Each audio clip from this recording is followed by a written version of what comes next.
we can enter our presentations with a fanfare. Continuing on for today, the next topic might seem surprising to some of you, but there is, I believe, not a complete understanding of what is involved in obtaining your Distinguished Toastmaster Award under Pathways. There are differences from the Legacy program. So you may be an expert, you may have 3 DTMs from the Legacy program and not really understand what's required in Pathways. And if you are confused, imagine what your club members are like. So our next session has 2 purposes. One is to help you understand the procedures and the reasoning behind them for the tasks required to complete your DTM, but also so that you are able to serve as a resource for your clubs. Our presentation is the other member of the trio, who is, I believe you are a member of River City Toastmasters up in the far northeast corner of the state. I think there's only 2 clubs that are further out than her club. So she feels, I'm sure she feels a little isolation. So let's show some love to our club growth director, Monica Custis. Thank you, Rich. Fellow Toastmasters and those who are inspired to be a DTM. Today we're going to talk about uncovering the path to DTM, but really what we're going to talk about is uncovering what's in you on the way to becoming a DTM. So let's get started. I can't see all of you, but I'm just going to hope that you all participate in this icebreaker that I would like to do. What I'd like for you to do is take out a piece of paper and put your name, your club name, your email address, and your phone number on the piece of paper.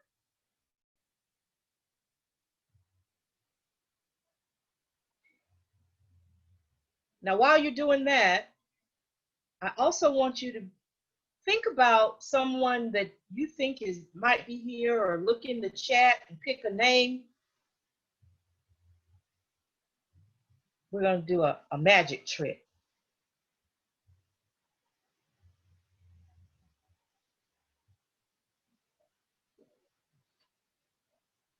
We're going to talk about why we do what we do. Uncovering me. Are y'all finished? Somebody give me a thumbs up when you're done. You finished, Rich? Take that piece of paper and ball it up. And on the count of 3, I want you to throw it at the screen. 1, 2, 3. Now, whoever was in your mind, I want you to send that person in the chat your name, your club number, your email address, and your phone number. Let's get started. I joined Toastmasters in March of 2012, not because of the education program, not because of the mentoring, not because of anything that I knew about Toastmasters. I joined because of the fun I had at my very first club meeting. And I decided that I was going to go back to the club meeting and see if I could have fun again. And I did. And because of that, I joined Toastmasters. I didn't know anything about these mission statements. I didn't know anything about membership. I just knew that that was a great bunch of people. But my first lesson in membership is this: the club mission. We don't become effective communicators and leaders by magic. It takes practice. It takes people being dedicated to the mission. And the club members that I encountered were dedicated to the club mission. The openness of the members, the laughter, the speeches, it was a great experience. And I was actually overwhelmed by the amount of fun that we had. But I was also overwhelmed when I found out about the CC manual and the CL manual and the advanced manuals and the area and the division. And I was overwhelmed. But because my club members were committed to this club mission, I stuck around. Do you remember how you felt when you first joined Toastmasters? If you're like me, you probably had fun at your first meeting. You were excited. You were nervous. It was a great experience. But then reality set in. I'd like to see in the chat tell me about your first experiences, what it felt like, what you may have encountered as a brand new member.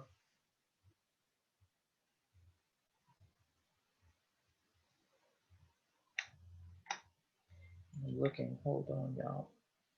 I can't see the chat. Somebody help me. It's at the top of your screen, wherever that little bar is. There's three little dots and it's flashing right now, chat. Okay, I got it. Got it? I've got it, but I don't. They're coming in fast. Okay. I'm not as fast. I don't know why. I should be able to see them. I can't see the chats. Oh my God. And you got to click on the little thing flashing and then it'll drop down into a chat. I'm clicking on the little thing flashing. Okay, I'm stuck. You stop sharing, Monica. You'll be able to find your way. Stop sharing. Then you can find the chat and maybe position it where you can see it. Okay. All right, I'm going to stop sharing. I see the chat. Now I can see it beautifully. Came to a demo meeting, Sharon spoke, maybe someone moderate. Okay, so you were nervous, it was scary. I think that is true for most of us. We find that it's a scary experience to become a part of Toastmasters International. I'm going back to sharing my screen now. And let's see where we are.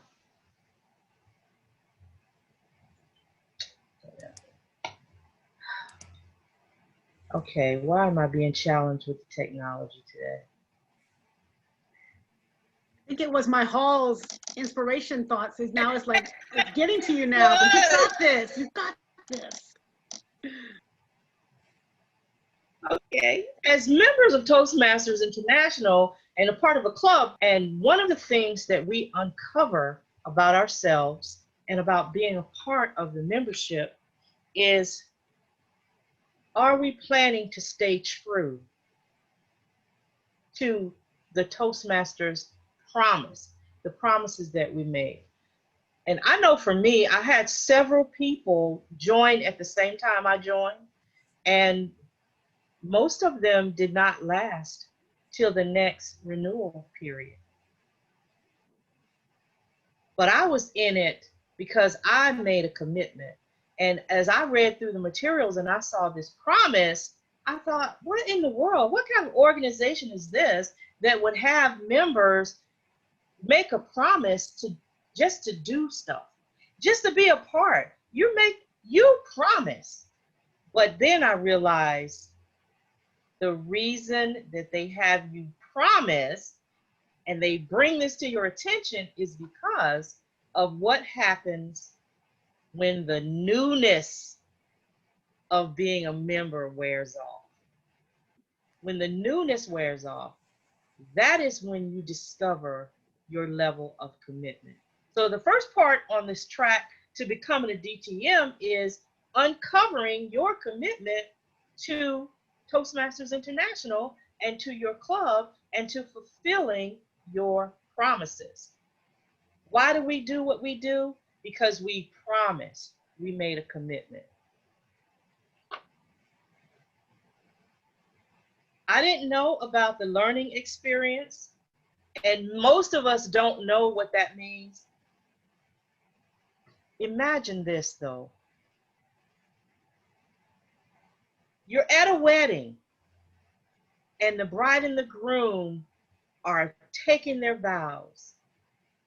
And suddenly the groom stops the preaching and says to the guest and the bride, who are all gathered there in support of this union, you know, my first wife made the best breakfast most days.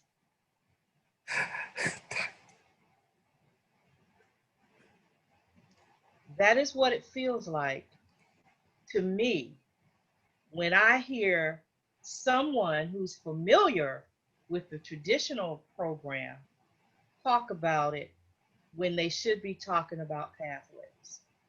New members do not know about the old, the done away with, the past, the long gone, the programs that Toastmasters International established since 1924. The only education program new members will know about is this pathway experience. They are not joining for pathways. They're joining because you have made a commitment and promises and you support the club mission. So when people join the club, keep in mind, you are there to support the mission of the club and to promote the education program that is available to them. So can I ask you, please make a promise to me, make a promise to District 117 that we will stand at the altar, we will say our vows, and we will get married to the Pathways learning experience. Amen, sister. All right. Thank you. Pathways is the new bride. Let's support this marriage.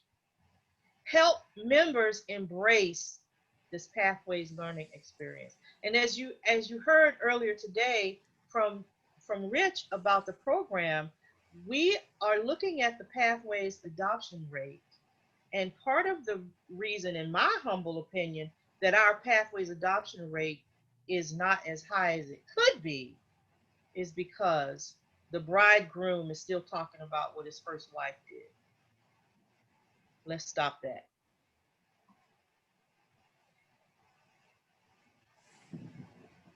The club experience.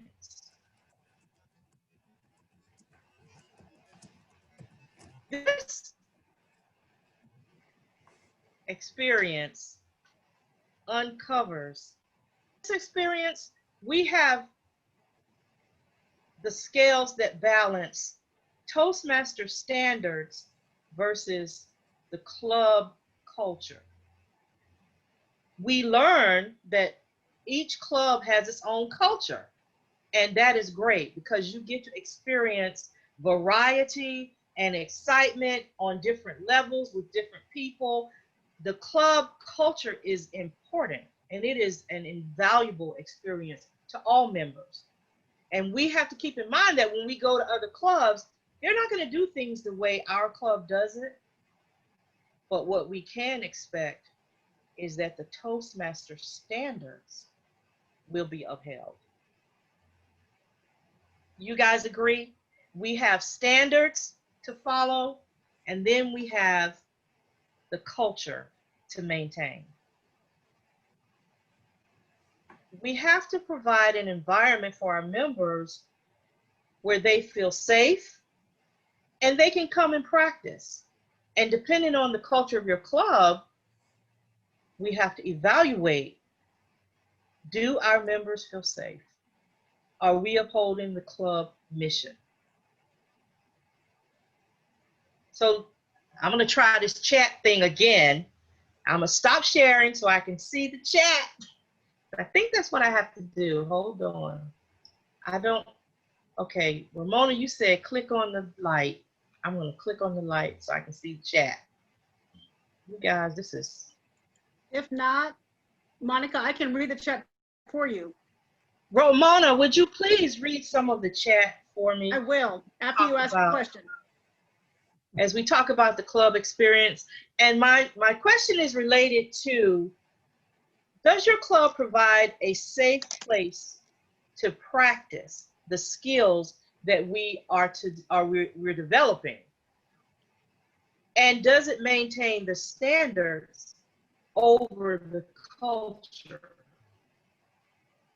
We have the club mission, which is the standards, and then we have the culture, which is that safe place, because it's a scale of, it's a balancing act.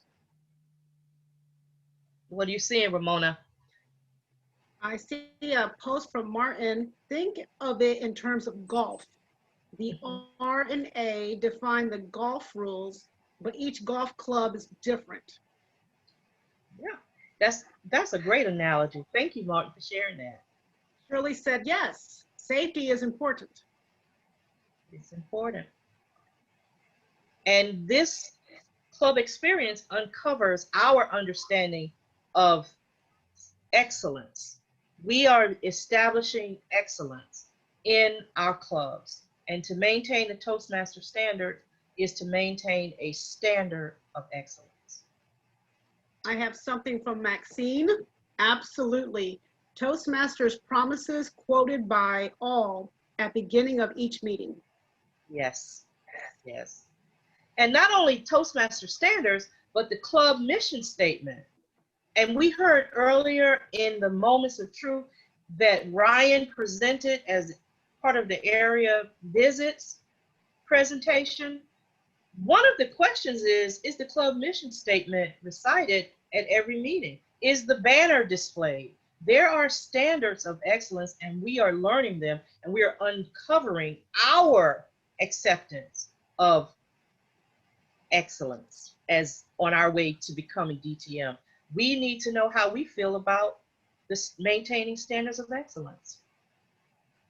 I've got something from Van. It should be a metric that is constantly reviewed in club leadership meetings. Which brings me to my next slide. Club leadership is on the pathway to becoming a DTM. And why is that? You start small and you work your way up. In club leadership, you are going to discover your strengths and weaknesses. And I'm going to approach a sensitive subject for a lot of people, not just Toastmasters. But if you're in the club and you're uncovering your strengths and your weaknesses, do you imagine that there are going to be others in leadership roles who are uncovering their strengths and weaknesses, and how this might produce a little bit of conflict? Just a little bit. But we're supposed to be learning to be effective communicators and better leaders. In the club, this is our opportunity to practice. We're practicing our strengths, we're practicing our weaknesses, and number one, we are practicing conflict resolution at the lowest level possible. Have you, Ramona, you ready? Have you experienced conflict in your clubs? And what ways was the conflict resolved? You probably can't read that fast, Ramona. Well, I've got a couple of comments that when you were talking about the conflict, Tiffany shares, yes, and it causes clashes, and also giving and receiving feedback. Shirley stated, appreciate others' uniqueness.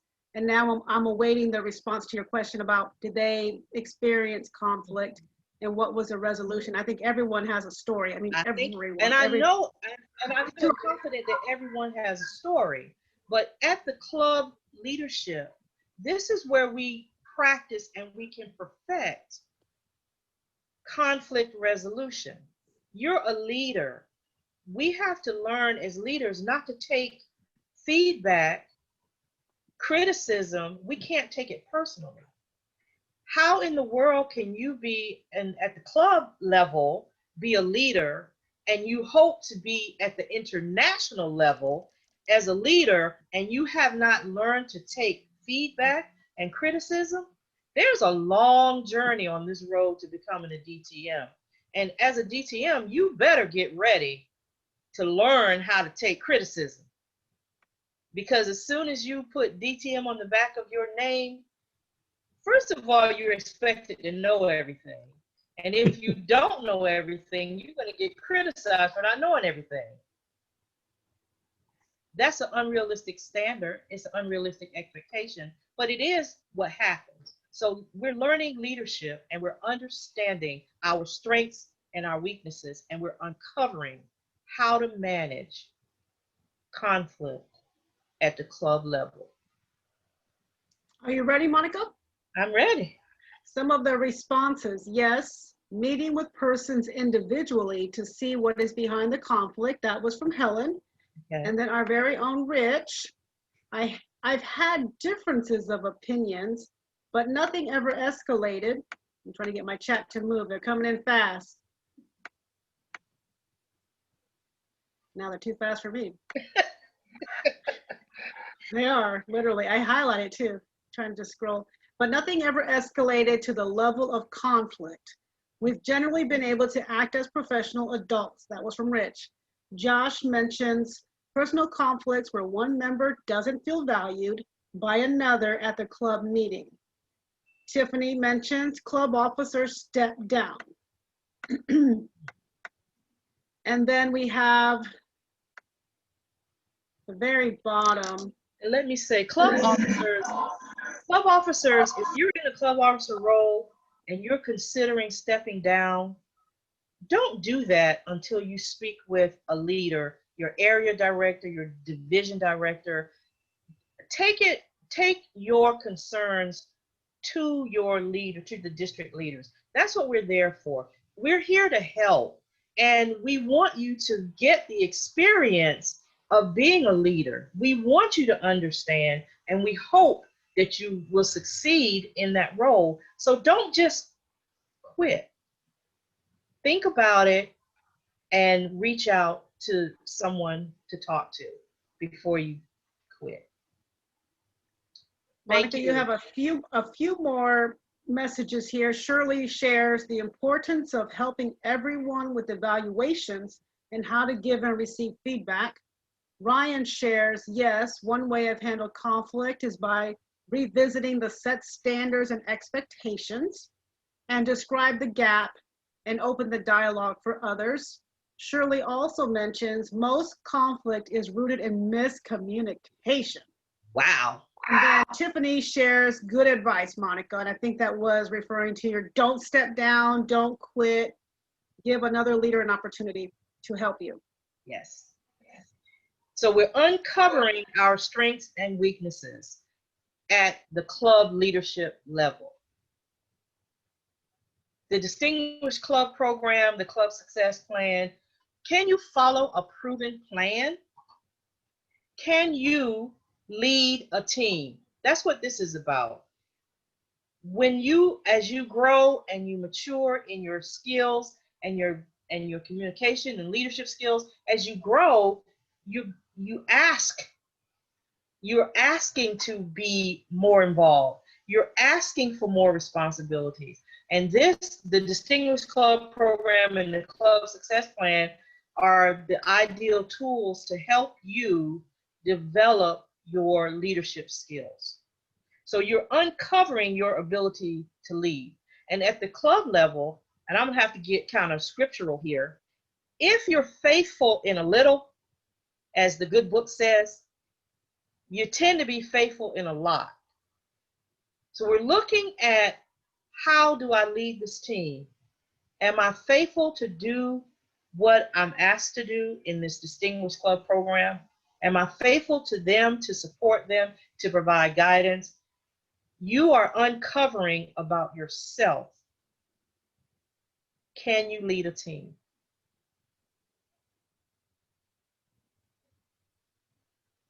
Do you think you can lead a team? Yes or no? Do you want to try? Yes or no? We want you to try. And the beautiful thing about Toastmasters International is this is the organization worldwide where you can get a standing ovation even when you fall. You get so much love and support because your fellow Toastmasters want you to succeed. They want to see you in the lead. They want to follow you if you're going in the right direction. It's a beautiful thing. Did I tell you how much I love Toastmasters? This is the best organization in the world. It is not perfect, but it is the best. And we want you all to succeed. I want to succeed. I want Ramona to succeed. I want Rich to succeed. We're supportive of each other. Can you lead a team? Yes. The moments of truth. And Ryan talked about this. Ramona mentioned this. These are our standards for success. The moments of truth take away any excuses that we might have for failure. We have step-by-step instructions on how to succeed. Are you committed to success? Yes or no? And why? Ramona, are you ready in the chats? I'm ready in the chat. Ready in the chats? Are I'm you ready in the committed chat. to success? And why? Why are you committed?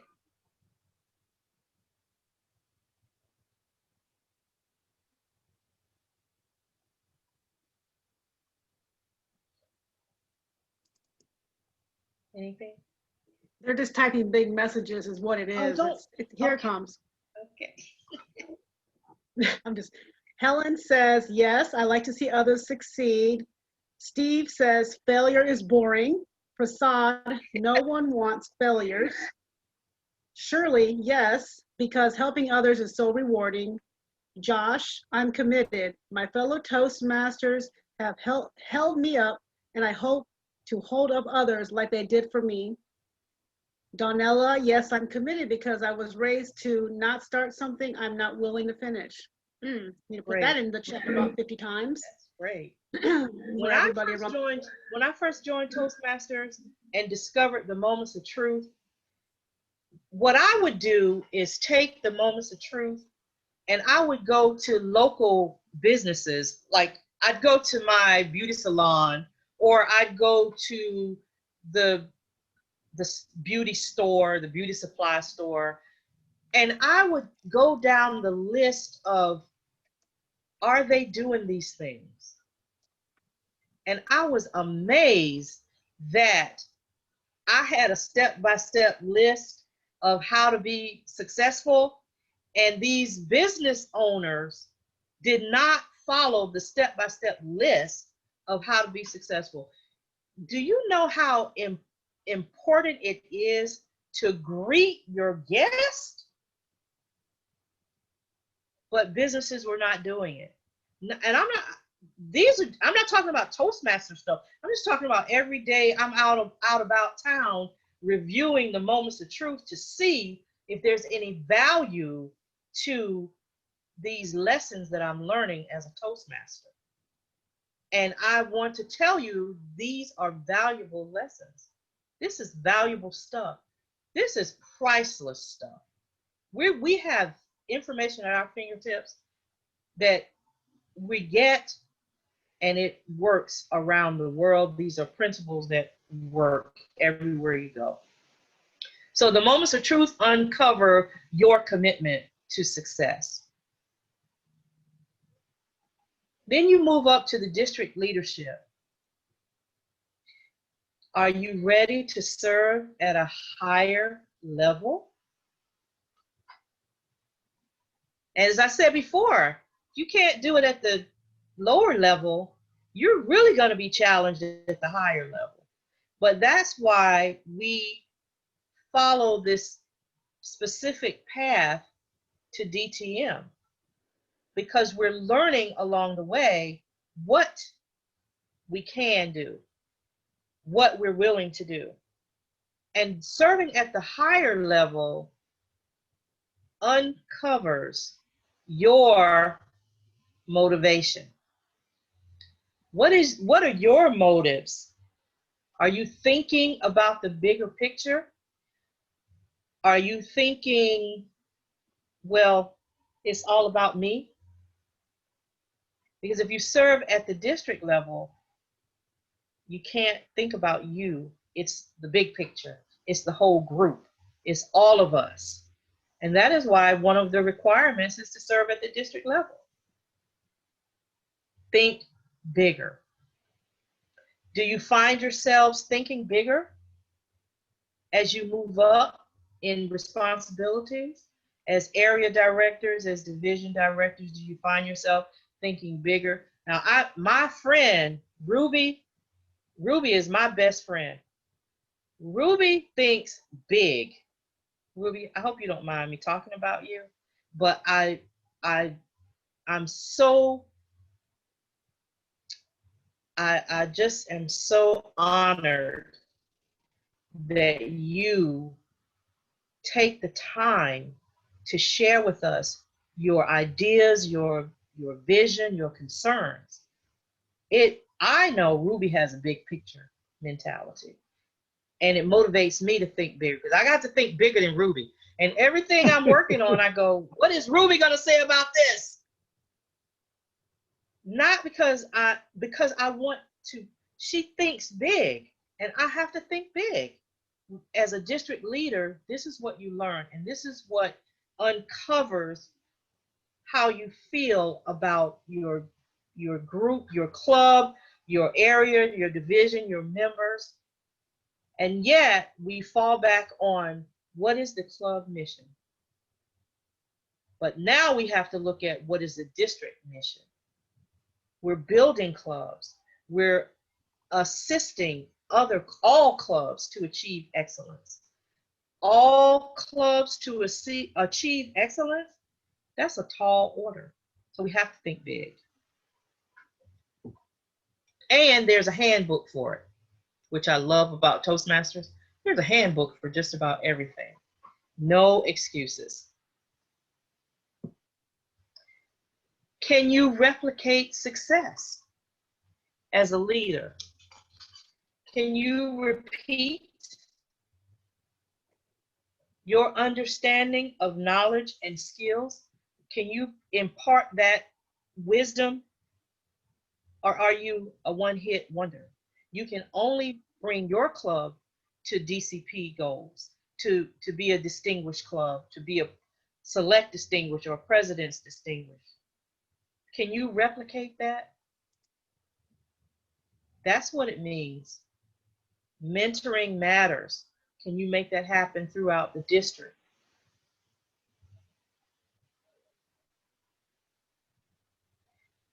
Can you lead in a difficult situation? We're still talking about leadership. This uncovers your ability to persevere. If you're serving as a club coach, first of all, the club has to request a coach. But when you go in, you have to present yourself in such a way that the club knows that you're there to help. But you have to persevere in order to help them grow and be strong. Can you do that?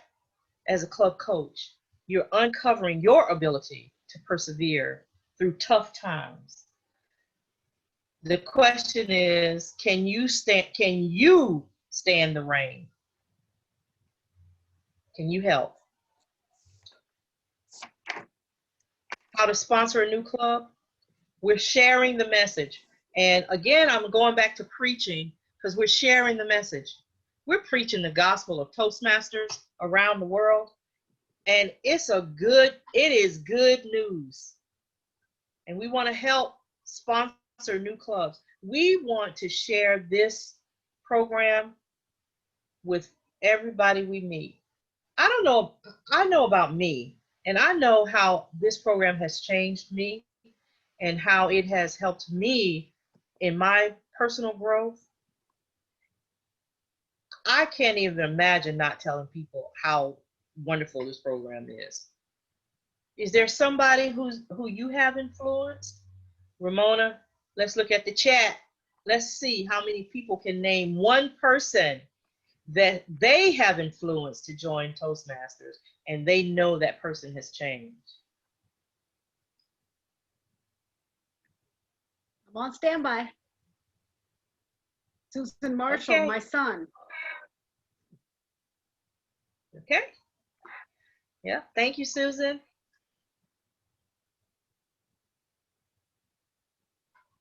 That's it. Facade, I encourage my daughter to join the club. Steve, my wife. Susan, who is now a much better speaker than I am. Talking about her son. Facade, she is the sergeant at arms in our club now. Maxine, college students, band, 5 known colleagues and counting. The program is life-changing. We have something that is of value and we should share it. So that is what we're doing when we're sponsoring a new club. We're helping those folks get in line with the Toastmaster message and we're helping them grow. And that's what we want to look at whenever we're sharing about Toastmasters. The Speechcraft program, we are helping non-Toastmasters succeed. Your willingness to share the good news with people outside of Toastmasters. They need help too. Everybody needs to be a better communicator and a better leader. So they need help. And your community needs your skills. They need what you have. They need these skills desperately. So you are motivated to uncover what's in it for me. Your community needs you. Your community needs this message. What is it in it for you? You have a better community. You are of service to your community. That's what's in it for you. Youth leadership. The future of Toastmasters rests with our youth. How will they know about Toastmasters if we don't tell them, if we don't help them, if we don't help them develop their communication skills? The phrase I fall back on when I'm talking to young people is this: you know what I'm saying? You know what I'm saying?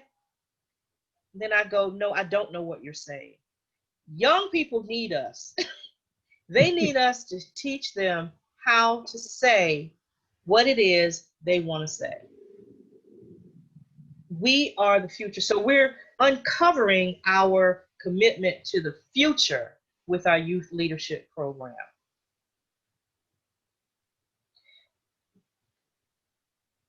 We have an education program that is invaluable. It's priceless. We no longer do the traditional education program, and I can't wait for it to come off of this screen. But we do have pathways, and we do build interpersonal. We have an interpersonal communication program. We have Speechcraft. We have a youth leadership program, and then we have the goal of becoming a distinguished Toastmaster. And Jean, could you just post that handout that I sent to you earlier in the chat so that we can just look at the new requirements in pathways for being a DTM. You complete 2 learning paths. You serve as a club officer for 12 months, and you participate in the preparation of a club success plan, and you participate in a district-sponsored club officer training program. Number 3, you complete 1-year term as a district officer. Number 4, you serve successfully as a club mentor or coach. Number 5, you serve successfully as a club sponsor or conduct a speechcraft or youth leadership program. And then number 6, you're going to complete a DTM project.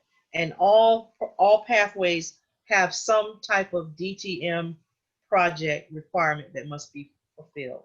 And I've given you guys this handout with the list of the new requirements for pathways DTM. The path to becoming a DTM helps us to uncover our true selves. And this path is filled with opportunities to lead, to work on projects, chances to understand your strengths and weaknesses, to build networks. But most of all, the path to DTM helps us leave an impact on everyone we encounter, an impact on the future. Back to you, Rich.